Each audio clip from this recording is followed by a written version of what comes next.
5분 메시지 부여 옥산 성결교회 한대수 목사님입니다.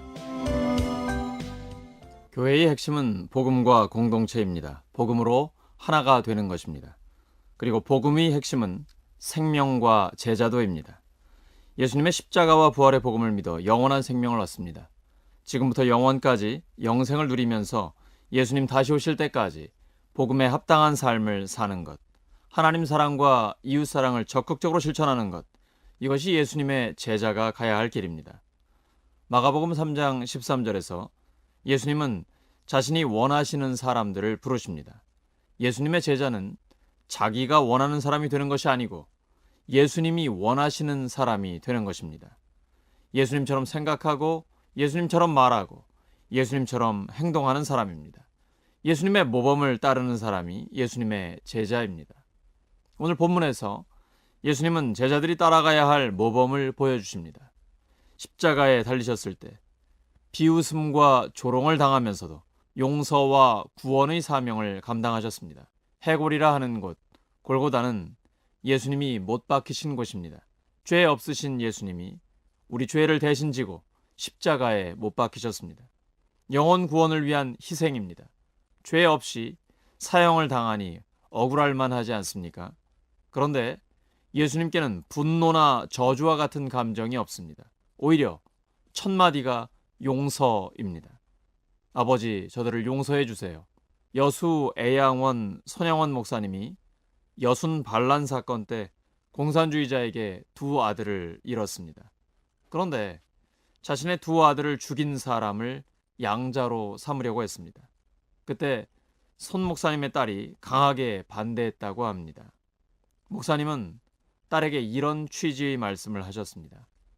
우리 성경대로 살자. 예수님은 원수를 사랑하라고 하셨잖니. 그는 하나님의 말씀을 그대로 지키기를 원했습니다.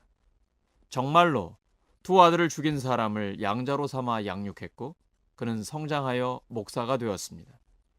예수님의 용서를 본받은 제자의 삶입니다.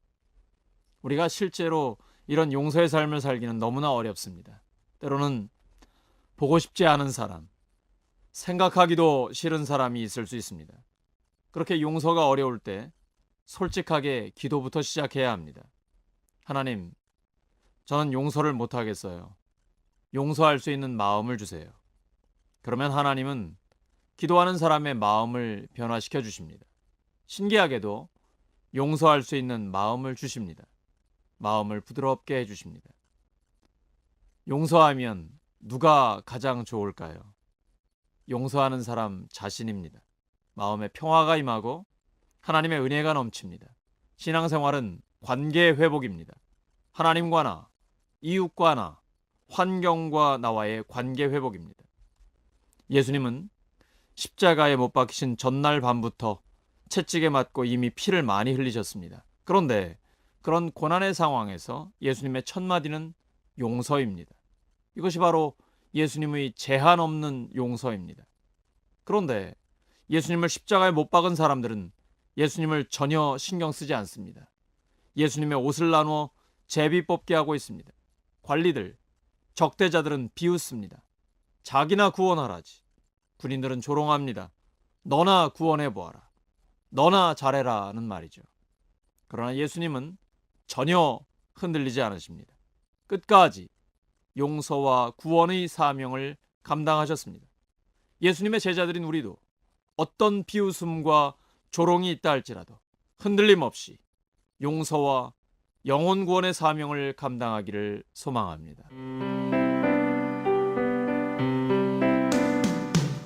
5분 메시지 부여 옥산 성결교회 한대수 목사님이었습니다.